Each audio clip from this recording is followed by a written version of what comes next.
And I've seen this in organizations time and time again. There's lots of frameworks out there that say we got to change the behavior. I'm saying that's part of the problem, but that's not the whole problem. In fact, the real problem is an architectural problem. Welcome to Digital Transformation Architect, architecting the future of digital transformation. I'm Dr. Darren, and this podcast is for leaders navigating the real-world complexity of modern change. Each week, we cut through the hype to explore how strategy, architecture, technology, and people come together across artificial intelligence, cybersecurity, data, edge, and modern infrastructure. This isn't about chasing tools. It's about designing systems that endure. Let's get started. I'm really excited to talk to you today about accountability, because a lot of times when we think of accountability, we think of it as a behavior issue. It actually, what I found in my research and working with this is we can solve a lot of accountability issues in an organization through architecture. So we're going to talk about how we can embed that in. So first off, let's talk about accountability. It's not just a management slogan. It's actually an architectural property of the organizational domain of ODXA, the Open Digital Transformation Architecture. And it becomes legible when we start connecting it through three different layers in the organizational domain: the communication channels layer, the roles and responsibilities layer, and the structure layer. And we're going to take a look at how those layers interact together to bring together true accountability in an organization. So first off, the communication channel, and remember the communication channel is all about information sharing and moving information between stakeholders. And so that communication channel enables the people that have ownership that are named through roles and responsibilities. It enables that to happen so that they're getting the information and they can disseminate information through those appropriate communication channels. And then the structure that you form actually formalizes that ownership, formalizes that accountability.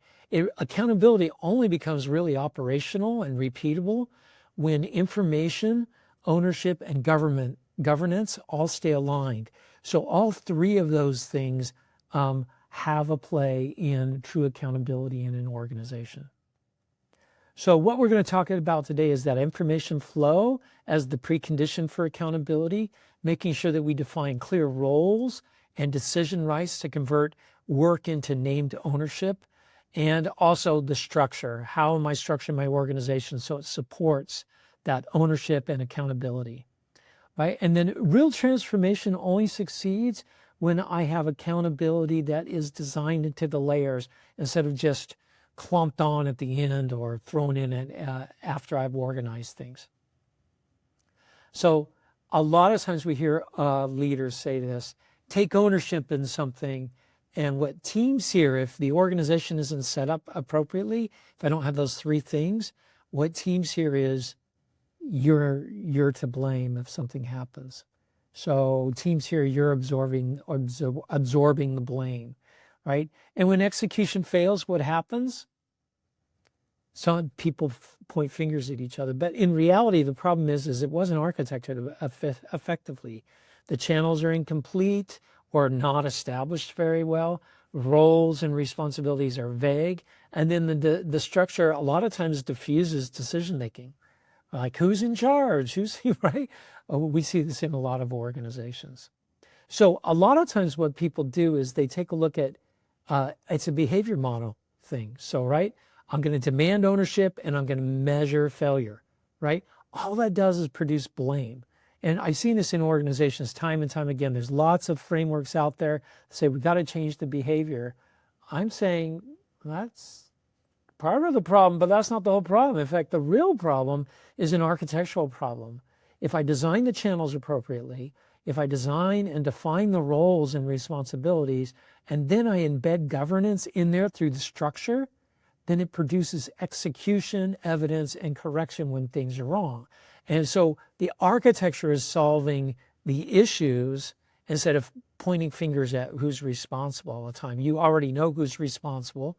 The person making the decision is the responsible party, instead of the decision being made by one organization and the blame being placed in another organization. So let's talk about communication channels, because that's the key. That's the crux to keeping this all going. Remember, the communication channel is that nervous system that keeps all the information flowing in your organization. Communication channels is not technology. It's that information graph that I formed that says, hey, this information flows from this person or person with the roles and responsibilities or this organization to another organization. How it flows and the means it flows are important aspects to that as well. And that will dive down into the process domain and into the digital domain. All right, remember, communication channel, it should provide timely information, accessible evidence, and user feedback loops so that I make sure that these channels are nice and firm and that I can have those feedback loops to make sure that when decisions are made, that whoever's doing the execution can immediately say, this is not going to work, and get that feedback loop. Without a good communication channel, accountability is only discovered after failure. Who made that decision, right? That was a disaster, and people don't even know why the decision wasn't made. So communication channel, it carries that information so I can quickly make changes as I need to, like signals like status, risk, demand. Those can change after a decision's been made. Those are carried by the communication channel. They inform the role owner, right? Who's responsible for that? And then I can have review and escalation, which goes back through the communication channels, and then the right people are notified so a decision can be reevaluated. Without it, we wait until failure, and then we blame people for what happened, and that doesn't do us any good for a continuous improvement. Right, so this is what we typically see in organizations when the communication failure happens. The required information gets trapped in departmental boundaries or in individual boundaries as people, protect their data, right? And maybe part of the data goes out to the role owner, whoever made the decision. Then it's too late to see and make adjustments, and then there's failure, right? Late discovery, major failure. I see this in organizations, both matrix organizations and hierarchical organizations, as information's not flowing up, as it gets filtered, as it's moving up the chain. I see that a lot as, it's good news, Charlie, right? I'm always giving good news up, never giving the real information up. It's always filtered for executives. This is a common trait in almost any large organization. We need to break down some of those communication failures and make sure that the right information is getting to the role, the owner that made that decision so that they can make adjustments as they need to. Okay, let's talk about roles and responsibilities layer. So this layer answers the defining question, who's responsible for what and who has the authority to decide? A lot of times people are afraid of that responsibility and that authority, so they keep pushing it aside and moving it up. If it's defined well in the roles and responsibilities, then that question isn't up for debate. That is part of what is in that role that person is playing, right? Role clarity is a huge deal throughout the whole organization. And it's not just a title or an HR concern. A lot of times it gets delegated to that. Role clarity is extremely important in an organization because you'll know who's responsible for what. Once you know that, then information can flow much more effectively through those communication channels that have been established. Remember, this is an architectural condition for execution. If I don't know what roles people are playing, how do I know how to get the work done? All right, so if we take a look at how roles are accountable and assignable, I've got a role, and the role should know the scope of the role, the decision rights of the role, and the expected outcomes of the role. If it doesn't know those three things, then I don't have accountability. And that role is not someone that has accountability. So I need to make sure that I have clear scope, I have explicit authority to do things, and that I can see the visual outcomes of the decisions that I've made. If I don't have those, the visibility of those outcomes, then I make decisions in the dark. I can't readjust as I need to. So this is really important. Okay, what ambiguity looks like? I see this all the time. Overlapping responsibilities, vague decision authority, work just circulates and nothing ever gets done. There's no closure, nothing ever gets done. And so what happens is ownership gets diffused across an organization, escalation stalls, and progress just, I can't even see it happening. Everything just comes to a screeching halt. And what happens then is accountability. When things start to fail, accountability turns into the blame game, and it's not productive at all. So let's take a look at channels and roles, how they work together.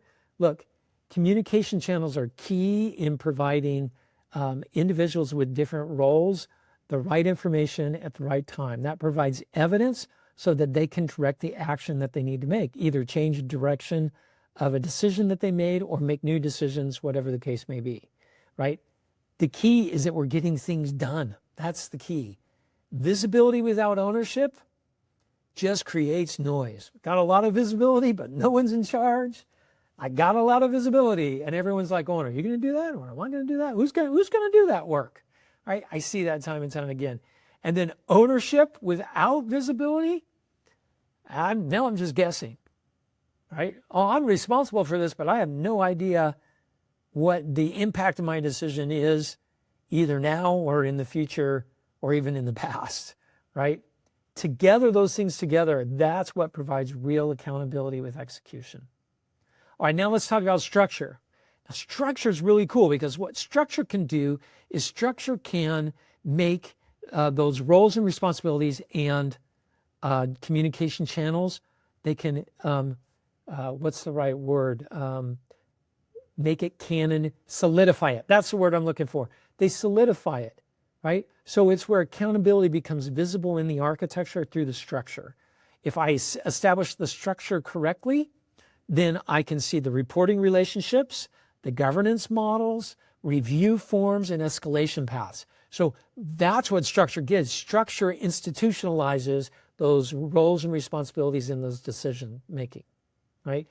Because if a decision's made and then there's errors, and I go back to the decision maker and they say, just keep with it, I need some kind of escalation path or review form to say, hey, wait, maybe we need to take another look at this, right? The decision maker might not be doing the right things here, so this gives me an opportunity to revisit, right?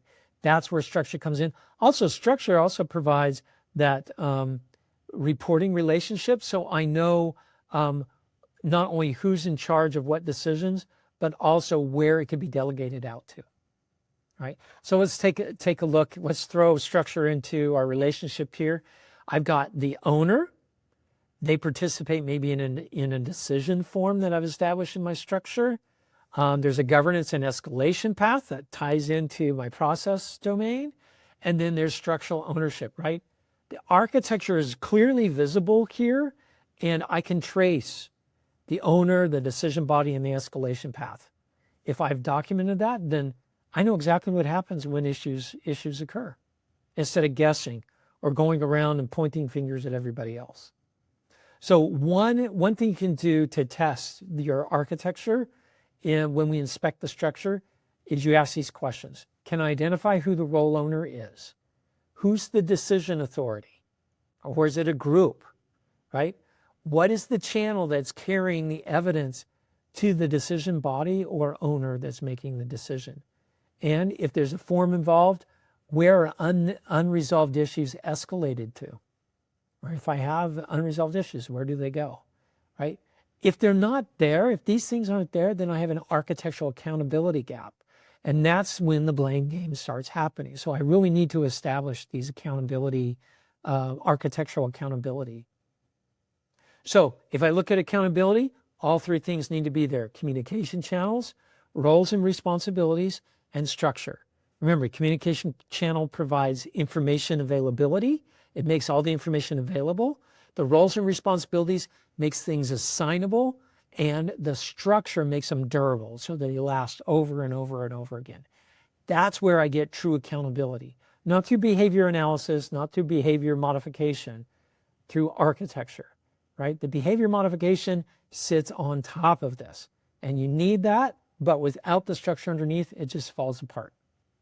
So I hope the key takeaways you got from this lecture today are communication channels make everything visible, roles and responsibilities are about accountability assignment, and structure makes that accountability durable, right?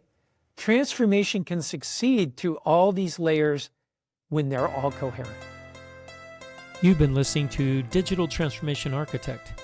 If today's discussion helped you see your challenges more clearly, the next step is to apply architecture, not just technology.